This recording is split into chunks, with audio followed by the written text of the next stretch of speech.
구척이는 수십 장을 쫓아갔으나 구양봉을 놓치고 말았다. 마옥은 구척이가 혼자 쫓아가다가 다시 독수를 당할까봐 걱정되었다. 구사제 돌아오게. 구척이는 눈에서 불을 뿜으며 돌아와 황약사에게 욕을 퍼부었다. 우리 전진파가 너와 무슨 원수가 졌다고 이러는 것이냐? 이 악독한 놈. 주사숙을 죽이더니 이제 담사형마저 죽여. 어찌 이럴 수 있단 말이냐? 그 말에 황약사는 어안이 벙벙했다. 내가 주백통을 죽였다고. 그러자 구척이가 고함쳤다. 시치미를 때려는 것이냐? 사실 황약사와 주백통 그리고 구양봉 세 사람은 달리기 시합을 하며 수백 리를 달려갔으나 승부가 나지 않았다. 황약사와 구양봉은 승부가 날 때까지 하려고 했으나 주백통이 갑자기 급한 일이 생각났다며 그만하겠다고 했다. 한창 재밌게 놀던 주백통은 불현듯 홍칠공 혼자 깊은 황궁에 있다는 사실이 생각난 것이다. 주백통이 그만한다면 그만하는 것이다. 황약사와 구양봉도 그런 주백통을 어찌하지 못하고 그저 내버려두는 수밖에 없었다. 황약사는 원래 주백통에게 딸의 소식을 물어보려 했으나 줄곧 여의치 않았다. 담처단 등은 뒤에서 쫓아오다가 세 사람을 놓치고 말았으나 황약사와 구양봉은 그들을 똑똑히 보았다. 주백통에게 일이 있다니 황약사와 구양봉은 우가촌으로 돌아와 어찌된 영문인지 알아보려 했는데 이런 일이 생기고 만 것이다. 구척이가 불같이 화를 내고 있는 옆에서 손뿌리가 담처단을 붙잡고 통곡했다.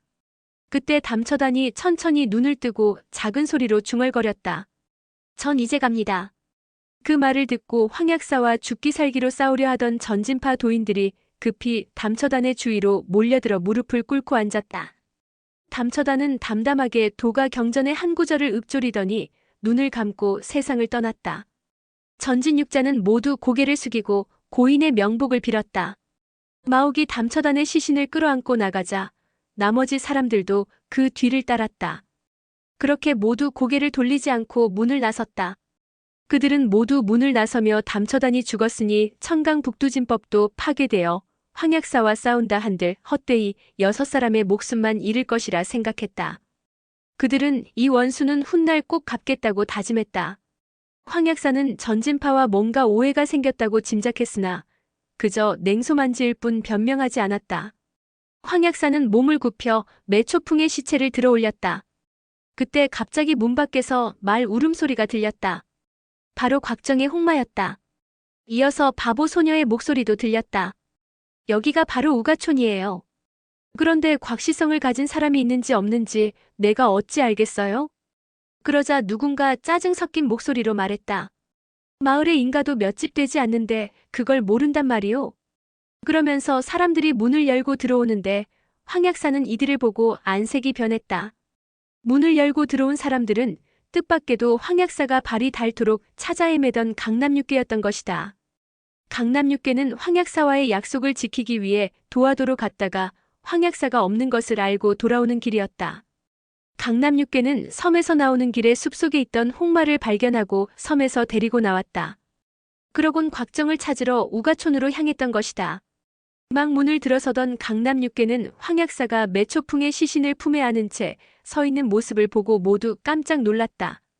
먼저 주총이 입을 열었다. 황도주, 그동안 안녕하셨습니까?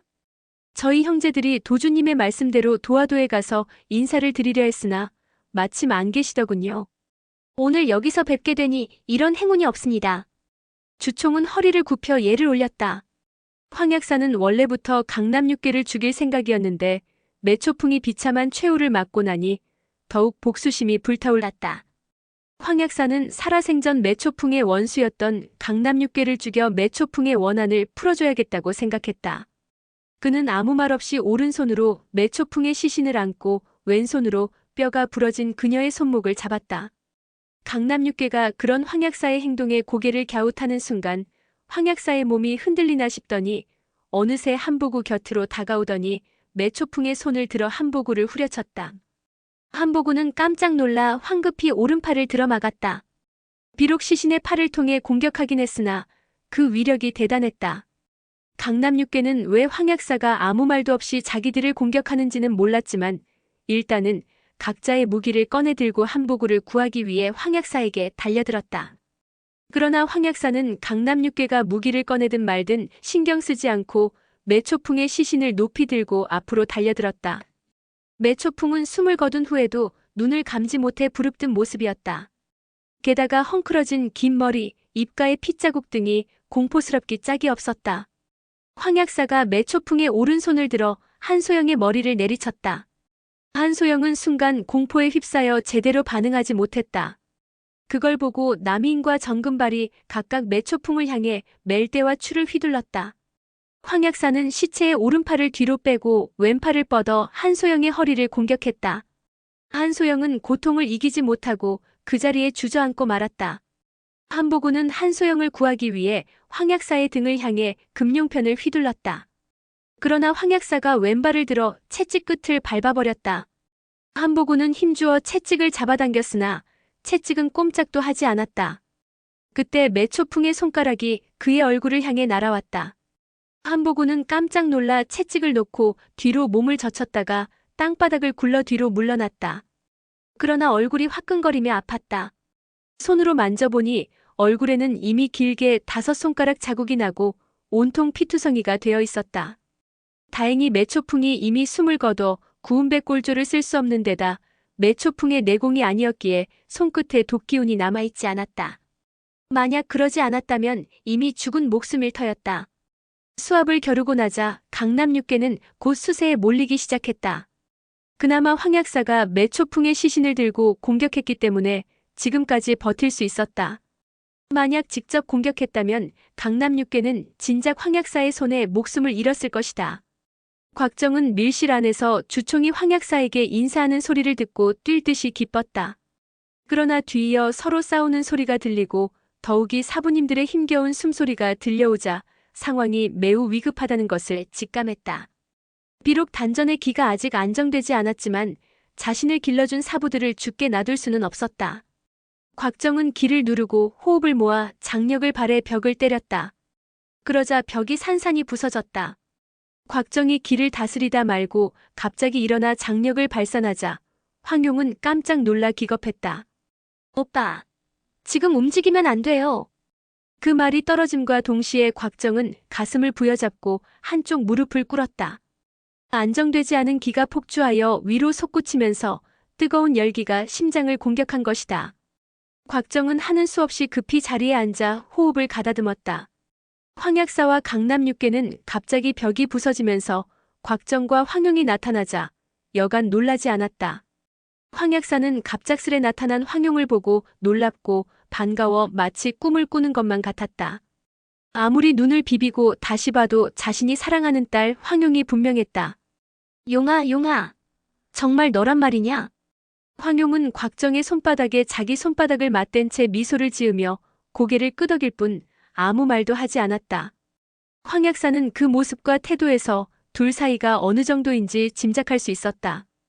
뜻밖의 건강한 모습의 딸을 다시 만나게 되었으니 다른 문제는 그다지 중요하지 않았다. 황약사는 매초풍의 시신을 의자에 내려놓고 그들 곁으로 다가가 가부좌를 틀고 앉았다. 그러곤 곽정의 등에 손바닥을 대고 기를 불어넣기 시작했다. 황약사는 곽정과 황용의 모습을 보고 이미 곽정의 상태를 어느 정도 파악했다. 체내에 미친 듯이 폭주하는 기를 다스리느라 진땀을 빼고 있던 곽정은 갑자기 막대한 내공이 전해지면서 금세 안정을 되찾았다. 황약사는 심오한 내공으로 날뛰는 곽정의 경맥을 진정시켜줬다. 그러자 곽정은 오래지 않아 기를 다스리고 심신을 안정시켰으며 호흡도 잘 통하게 되었다. 7일 밤낮의 수련이 완성되자 곽정은 눈을 뜨고 일어나 우선 황약사에게 절한 후 다시 사부님들을 향해 절을 했다. 황용은 아버지 황약사와 강남육괴에게 그간에 있었던 일들을 설명하느라 정신이 없었다. 그 흥미진진한 이야기에 모두 넋을 잃고 들었다. 황약사는 딸이 개방의 방주가 되었다는 말을 듣고 너무 뜻밖인지라 어안이 벙벙했다. 그러곤 강남육괴를 힐끗 바라보았다. 황약사는 은근히 미안한 생각이 들었지만 선뜻 사과하고 싶은 마음은 들지 않았다. 그는 사과 대신 어색한 듯 한마디 던졌다. 애꿎은 사람들을 해치지 않게 되어 다행이군. 그러고는 이를 갈았다. 구양봉, 영지상인, 구천인, 양강, 이 내놈은 반드시 죽여버릴 테다. 순간 황약사의 눈에 매초풍이 보였다. 황약사는 매초풍이 비참하게 죽어가는 순간까지 사부의 은혜를 잊지 않은 것을 떠올리며 문득 후회가 밀려들었다. 그 옛날 매초풍과 진연풍이 서로 마음이 맞았을 때 자신에게 알리고 부부의 연을 맺기를 청했더라면 꼭 반대할 이유도 없었다. 그런데 그들은 위험을 무릅쓰고 도화도를 떠났다. 왜 그랬을까? 황약사는 그것이 평소에 까닭없이 화를 내고 어디로 튈지 모르는 괴팍한 자기 성격 탓이란 생각이 들었다. 그러니 그들이 끝내 말하지 못했으리라. 만약 자기가 사랑하는 딸도 자신의 그런 성격 탓에 매초풍과 같은 처지가 될지도 모른다 생각하니 온몸에 소름이 끼쳤다. 결국 황약사는 황용과 곽정의 관계를 허락하게 되었다. 황용은 아버지의 허락을 받자 뛸 듯이 기뻤다. 그때 끼익하고 문이 열리더니 바보 소녀가 들어왔다. 어디서 났는지 손에 황피지로 접은 원숭이를 들고 있었다. 수박은 다 먹었어? 어떤 백발 영감이 너 주라고 원숭이를 접어줬어. 황용은 그녀가 바보인 것을 알고 있기 때문에 별로 개의치 않고 원숭이를 받았다. 백발 영감이 너의 사부님을 꼭 찾아줄 테니 화내지 말래. 황용은 그녀가 말한 백발 영감이 주백통인 것을 알아챘다. 종이로 만든 원숭이는 주백통의 편지였다. 편지에는 홍칠공을 찾을 수 없다고 쓰여 있었다. 그걸 보고 황약사가 잠시 생각에 잠겼다가 입을 열었다. 노안동이 가끔 실성한 듯 싶을 때가 있긴 하지만 무공이 뛰어나니 홍칠공이 죽지만 않았다면 반드시 구해낼 수 있을 거다. 그보다 개방의 문제가 급하게 되었구나. 그 말에 황용이 무슨 소리냐고 물었다. 홍칠공이 너한테 준 죽봉을 양강에게 빼앗기지 않았느냐? 양강 그놈이 무공은 강하지 않지만 술수가 뛰어나니 만만치 않은 놈이다.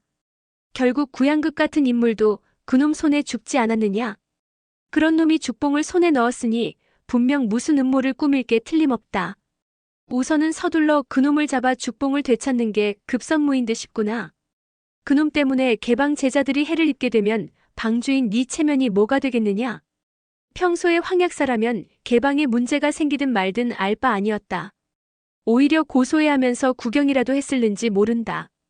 그러나 지금은 사랑하는 딸이 개방의 방주가 되었으니 수수방관할 수만은 없는 노릇이었다. 강남 육계 역시 모두 고개를 끄덕이며 어서 홍마를 타고 양강을 뒤쫓으라고 했다. 곽정은 홍마를 데려왔다는 소리에 크게 기뻐하며 밖으로 나가 휘파람을 불었다. 홍마는 주인을 보자 신이 나서 달려와 몸을 비벼대며 반가움을 표했다. 이때 문득 황약사의 눈에 바보 소녀의 모습이 들어왔다. 바보스럽게 웃고 서 있는 모습이 어쩐지 제자 고경풍과 닮았다는 생각이 들었다. 황약사는 문득 짚히는 바가 있어 바보 소녀를 향해 물었다. 혹시 낭자성이 곡시오? 그러나 바보 소녀는 고개를 저었다. 난 잘 몰라요. 그때 황용이 아버지 손을 잡아 끌고 밀실로 걸어 들어갔다. 아버지, 이리 와보세요. 황약사는 밀실의 칸막이 배치가 모두 자신이 만들어낸 것과 같은 방위로 배열된 것을 보고 틀림없이 고경풍이 만든 것이라 짐작했다. 아버지, 이 상자 안에 무엇이 들어있는지 맞춰보세요.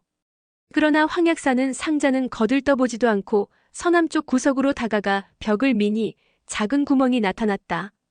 황약사는 구멍에 손을 집어넣더니 돌돌 말린 종이를 꺼내 들고 즉시 밀실을 나왔다.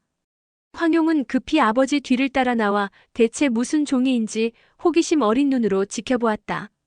군데군데 찢어지고 누렇게 변한 종이는 온통 먼지로 덮여 있었다. 황약사가 돌돌 말린 종이를 펼치니 빗둘빗둘 쓰인 몇 줄의 글씨가 나타났다. 도화도주 황사부님께 제자 황궁에서 글과 그림이 새겨진 귀한 자기를 얻어 사부님께 드리려 했으나 불행히 궁중 시위군의 포위 공격을 받게 되었습니다. 혼자 남게 된 딸을. 유서는 여기서 끊겼다. 유서 곳곳에 핏자국으로 보이는 얼룩이 남아있었다. 황약사는 고경풍이 남긴 유서를 보자 만감이 교차했다. 그리고 모든 상황이 대충 짐작되었다. 고경풍은 억울하게 도화도에서 쫓겨난 뒤 어떻게 해서든 다시 돌아오려고 애를 썼다. 그러다 황약사가 진귀한 보물이나 골동품, 명화, 법첩 등을 좋아한다는 것을 생각해내고는 위험을 무릅쓰고 황궁에 침입해 몇 차례 귀중한 물건들을 훔쳤다. 그러다 결국 발각되어 격투 끝에 큰 부상을 입었던 것이다. 그리고 집에 돌아와 목숨이 길지 않은 것을 알고 유서를 쓰고 있는데 미처 다 쓰기도 전에 시위병이 쫓아와 유서를 마무리 짓지 못하고 결국 목숨을 잃은 듯했다. 황 약사는 지난번 육승풍을 만났을 때부터 제자들을 내쫓은 걸 이미 가슴 깊이 후회하고 반성했다. 그런데 이번에 매초풍의 죽음과 고경풍의 유서까지 보니 양심의 가책을 받아 마음이 편치 않았다. 황 약사는 희죽거리며 웃고 있는 바보 소녀를 돌아보고는 문득 무슨 생각이 들었는지 엄한 목소리로 물었다. 네 아버지가 너에게 권법을 가르쳐 주시더냐? 그러자 바보 소녀는 고개를 가로젓더니 갑자기 문으로 달려갔다. 그러곤 문을 닫아 걸고 문틈 사이로 안을 들여다보는 신용을 했다. 잠시 후 몇 가지 권법을 써보이는데 그나마 별 위력이 없는 벽파장법이었다. 아버지, 아마도 저 낭자는 부친이 무공 연마를 하는 모습을 몰래 보고 혼자 따라 해본 모양이에요. 황 약사는 고개를 끄덕였다. 그래, 영풍이 내 문화를 나간 이상 감히 내게 배운 무공을 남에게 전수했을 리가 없지. 용아, 저 아이의 하반신을 공격해 다리를 걸어 넘어뜨려 보아라. 그러자 황용이 웃으며 바보 소녀에게 다가갔다. 나랑 무술 연습할래요? 그러면서 황용은 왼손을 허초로 휘두르며 발로 2차례 바보 소녀를 걷어찼다. 그러자 바보 소녀는 하체 공격에 아무런 대응도 못하고 허벅지를 걷어차이고 말았다. 바보 소녀가 급히 뒤로 물러서는데 뜻밖에도 황용의 오른발이 이미 그녀의 다리 뒤에서 기다리고 있었다. 그 바람에 뒤로 물러선 바보 소녀는 제대로 중심을 잡기도 전에 황용의 오른발에 걸려 그만 벌러덩 넘어지고 말았다. 바보 소녀는 즉시 벌떡 일어나더니 소리를 질렀다. 이건 반칙이야. 아우님 다시 덤벼봐. 그 말을 듣고 있던 황 약사의 표정이 어두워지더니 호통을 쳤다. 아우님이 뭐냐? 고모라고 불러라. 바보 소녀는 아우와 고모의 차이를 아는지 모르는지 해에 웃으며 고모, 고모하며 따라했다. 황용은 곧장 아버지의 의중을 알아차렸다. 바보 소녀에게 황용을 고모라고 부르도록 시킨 것은 곧 그녀를 자기 문화로 받아들이겠다는 뜻이었다. 황 약사가 황용을 시켜 바보 소녀의 하반신을 공격하게 시킨 것은 고경풍이 허락 없이 자기 딸에게 무공을 전수했는지 안 했는지 알아보기 위해서였다. 비록 고경풍이 하반신을 못 쓴다고 해도 말로 전수했다면 충분히 제대로 된 무공을 전수했을 것이다. 그러나 지금 바보 소녀의 무공을 보면 혼자서 고경풍의 무공을 몰래 보고 배운 것이 확실했다. 황 약사는 바보 소녀에게 이것저것 물어보았지만 모두 제대로 된 대답을 듣지는 못했다. 황 약사는 한숨을 쉬며 묻는 것을 그만두었다. 잠시 후 모두 함께 매초풍의 시신을 후원에 안장했다. 황 약사는 매초풍의 묘를 바라보며 깊은 회심에 잠긴 듯 한참 동안 아무 말도 하지 못했다. 황 약사는 황용을 데리고 다시 밀실 안으로 들어갔다. 그곳에서 고경풍의 해골을 바라보며 또다시 한참 동안 넋을 잃고 있다가 결국 눈물을 흘렸다. 내 제자들 중 고경풍의 무공이 가장 강했다. 만약 양다리가 성했다면 시위병 따위 100명이 공격해도 쉽사리 당하지는 않았을 것이다. 그 말에 황용이 고개를 끄덕였다. 그랬겠죠. 아버지, 저 바보 소녀에게 직접 무공을 가르칠 생각이세요? 그러자 황 약사가 말했다. 무공뿐만 아니라 고경풍이 살아생전 절실히 배우고 싶어 했던 모든 것을 가르쳐줄 생각이다. 그러면서 철로 된 상자의 문을 열고 내용물을 살폈다. 귀한 보물들이 층층이 쌓여 있었는데 볼수록 마음이 아팠다. 그러다 한 서화를 들고 물끄러미 바라보던 황 약사가 고개를 갸웃했다. 5개의 깎아지른 듯 높이 솟은 산봉우리가 그려진 수목 산수화였는데 나무 아래 한 장수가 서서 바람을 맞으며 칼을 휘두르고 있는 모습이 그려져 있었다. 전체가 수목화로 그려져 있는 이 그림에서 유독 그 장수만 붉은색으로 묘사되어 더욱 눈에 띄었다. 그림에는 낙인이 찍혀 있지 않고 다만 다음과 같은 시만 한 수 적혀 있었다. 온통 먼지가 묻은 군복을 입고 향기를 좇아 취미정에 오르네. 아름다운 산수는 보아도 끝이 없으니 말발굽을 재촉하여 달이 밝을 때 돌아가리. 황용은 며칠 전 이만 취미정에서 한세충이 쓴 이 시를 보았기 때문에 그의 필적을 기억하고 있었다. 아버지, 이건 한세충이 쓴 거예요. 시는 악무목이 지은 것이고요. 그러자 황 약사가 고개를 끄덕였다. 그렇구나. 그러나 악무목의 시 속에 나오는 건 지주 취미산이지만 여기 이 그림 속에 사는 산새가 험한 것이 취미산이 아니다. 이 그림은 비록 기계가 넘치기는 하나 시적인 정서가 떨어지는 것이 명가의 솜씨는 아닌 듯 싶구나. 그 말을 듣고 황용은 얼마 전 곽정이 취미정에서 손가락으로 한 새충이 바위 위에 쓴 시의 필적을 더듬으며 좋아하던 모습이 생각났다. 아버지, 이 그림 곽정 오빠에게 주세요.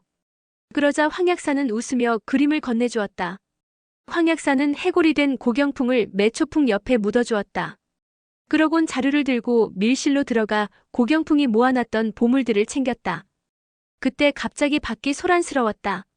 황약사가 나가보니 구양봉과 강남육괴 등이 대치하고 있었다. 구양봉은 강남육괴가 주막 밖에 있는 것을 보고 황약사가 떠난 줄 알고 모습을 보였던 것이다. 그런데 뜻밖에도 주막 안에서 황약사가 나오는 모습을 보고 흠칫했다. 황약사가 아직 이곳에 있는데 어찌 강남육괴가 버젓이 살아있단 말인가? 그러나 의문은 금방 풀렸다. 황약사 뒤에 따라 나오는 황용과 곽정을 봤기 때문이다. 그런데 그때 구양봉 눈에 황약사가 어깨에 채색 비단으로 만든 자루를 메고 있는 것이 보였다. 자루에는 하얀 비단실로 한 마리의 낙타가 수놓여 있었는데 그것은 바로 구양봉의 조카 구양극의 자루였다. 순간 구양봉은 마음이 서늘해졌다. 구양봉이 담처당과 매초풍을 죽인 뒤 떠났다가 다시 돌아온 것은 바로 조카 때문이었다. 설마 황약사가 제자의 원수를 갚으려고 내 조카를 죽였단 말인가? 이런 생각이 들자 구양봉의 목소리가 떨렸다. 내 조카는 어떻게 되었느냐? 그러자 황약사가 차갑고 냉정한 목소리로 답했다. 내 제자 매초풍과 같은 꼴이 되었다.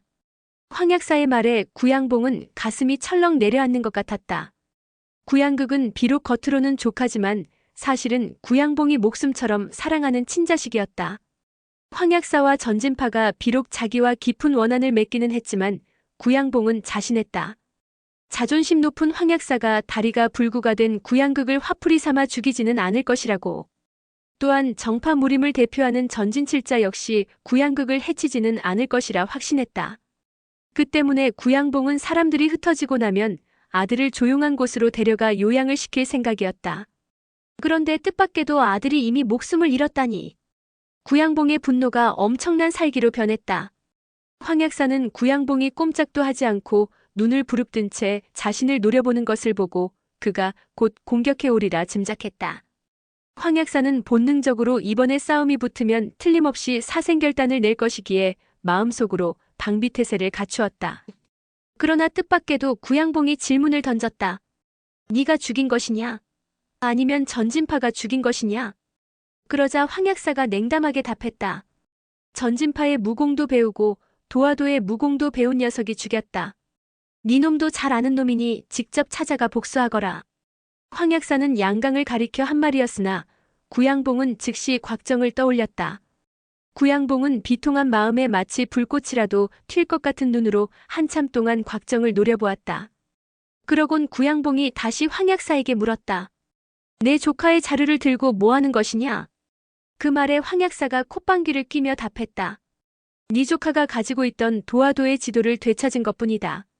구양봉은 만약 지금 황약사와 싸우면 몇천 초씩을 겨루어도 승패를 가리기 어렵다는 것을 잘 알고 있었다. 게다가 자기가 이길이라는 확신도 없었다. 다행히 구음진경이 손에 있으니 복수를 서두를 필요는 없다는 생각이 들었다.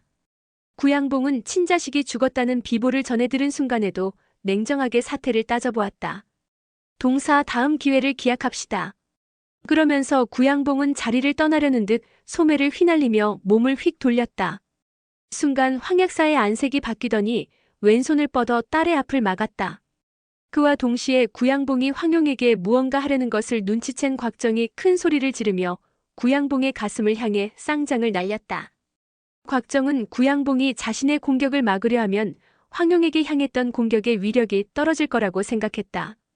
구양봉은 원래 몸을 돌리면서 장풍을 날려 황용을 공격하려 했는데 황약사의 팔에 부딪혀 장풍의 방향이 곽정에게로 바뀌었다.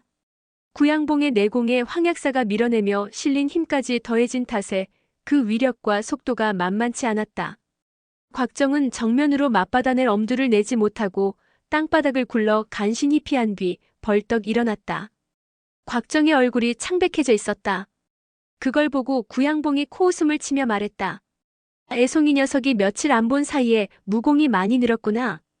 말은 그렇게 했지만 동사와 서독의 힘이 합쳐진 장풍을 곽정이 피하는 것을 보고 내심 놀랐다. 강남육괴는 곽정이 공격받는 것을 보자 둥글게 반원을 그려 구양봉의 뒤를 막았다. 그러나 구양봉은 전혀 개의치 않는 듯 몸을 돌려 떠나려 했다. 정금발과 한소영이 막으려 했으나 구양봉의 눈을 마주치는 순간 감히 덤벼들지 못하고 옆으로 비켜서고 말았다. 결국 구양봉은 모든 이가 지켜보는 가운데 유유히 자리를 떴다. 황약사는 지금 구양봉과 싸우면 곽정과 황용 그리고 강남육괴의 힘을 빌려 손쉽게 매초풍의 원한을 갚을 수 있었다. 그러나 그는 동사 황약사였다.